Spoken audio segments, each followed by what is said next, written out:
বলি আপনাদের সবাইকে অনেক অনেক ভালোবাসা, শুভেচ্ছা। বাংলাদেশে যখনই আসি এত ভালো লাগে, মন ভালো হয়ে যায়।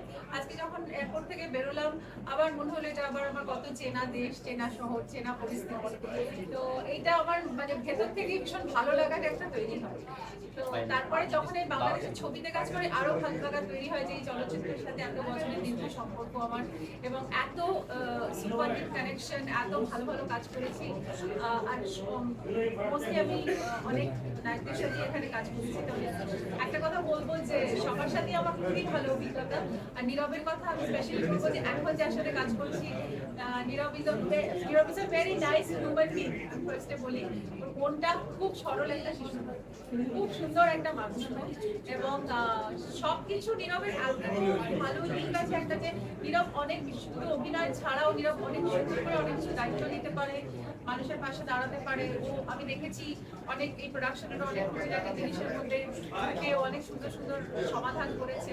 তো এটা আমার কাছে খুব ভালো লেগেছে। ইনফ্যাক্ট সবসময় সব হিরোদের মধ্যে সেই অ্যাটিটিউডটা থাকে না যে সে খালি ভাবে যে সে আমি তো একজন নায়ক, সে আমি শুধু আমার নায়ক চিত্র ব্যাপারটা করে আমি চলে যাবো। কিন্তু একটা সমস্ত একটা প্রোডাকশনের মধ্যে কো অ্যাক্টরের পাশে থাকা এবং কো অ্যাক্টরকে সম্মান করা, ডিরেক্টরকে সাপোর্ট দেওয়া, প্রোডাকশনকে সাপোর্ট দেওয়া, এটা আমি নীরবের মধ্যে ছবিও করেছি, আমরা টিচারও করেছি একসাথে। ফলে সেখানেও আমার একটা ছোটখাটো সমস্যা হচ্ছিল, নীরব সেটাকে মিডিয়েট করলো, নীরব সেটাকে সলভ করে দিল।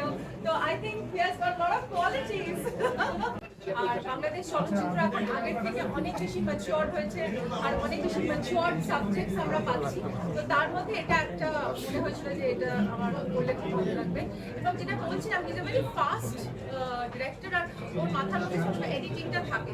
কারণ আমরা সবাই ব্যস্ত আর্টিস্ট, তাদের সময় ধরো কেউ 5 ঘন্টা দিয়েছে, কেউ 2 ঘন্টা দিয়েছে, কিন্তু তার মধ্যেও এত সুন্দরভাবে সবকিছু অর্গানাইজ করে নিয়েছে যে সেটা আমার খুব ভালো লেগেছে। এবং আমরা অনেকদিন ধরে এই বাংলাদেশের ডেটসের জন্য অনেকদিন ধরে আমাদের হচ্ছে কথাবার্তা, বাট আলটিমেটলি আমরা আসতে পারলাম। এবং আপনার thanks to Nirab and Sourav babu, because এরা সত্যি কথা বলতে কি একটা দারুণভাবে সবাইকে অর্গানাইজ করে নিয়েছিল। সবাই এত ব্যস্ততার মধ্যে চলছিল। এবং নীরবের কথা একটু বলে নিই যে আমার আর নীরবের খুব ইন্টারেস্টিং একটা পার্ট এই ছবিতে, এবং খুব সুন্দর একটা ডিরেক্টর খুব সুন্দর স্ক্রিপ্টটা লিখেছেন আমাদের নিয়ে। আর নীরব তো এখন হ্যান্ডসাম হিরো, তো খুবই ভালো করেছিল। আমাদের মধ্যে কেমিস্ট্রিটাও যেটা জিজ্ঞেস করছিলেন আপনি, কেমিস্ট্রিটা আমার মনে হয় যে দর্শকের কাছে ইট উইল ওয়ার্ক।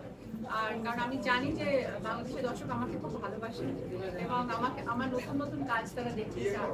আর আমি সবসময় সিনেমা আমার কাছে মানে সিনেমা আমার কাছে যেমন কমিটমেন্ট সেরকম একটা অ্যাডভেঞ্চার, বিকজ সিনেমাকে নিয়ে আমি সবসময় এক্সপেরিমেন্ট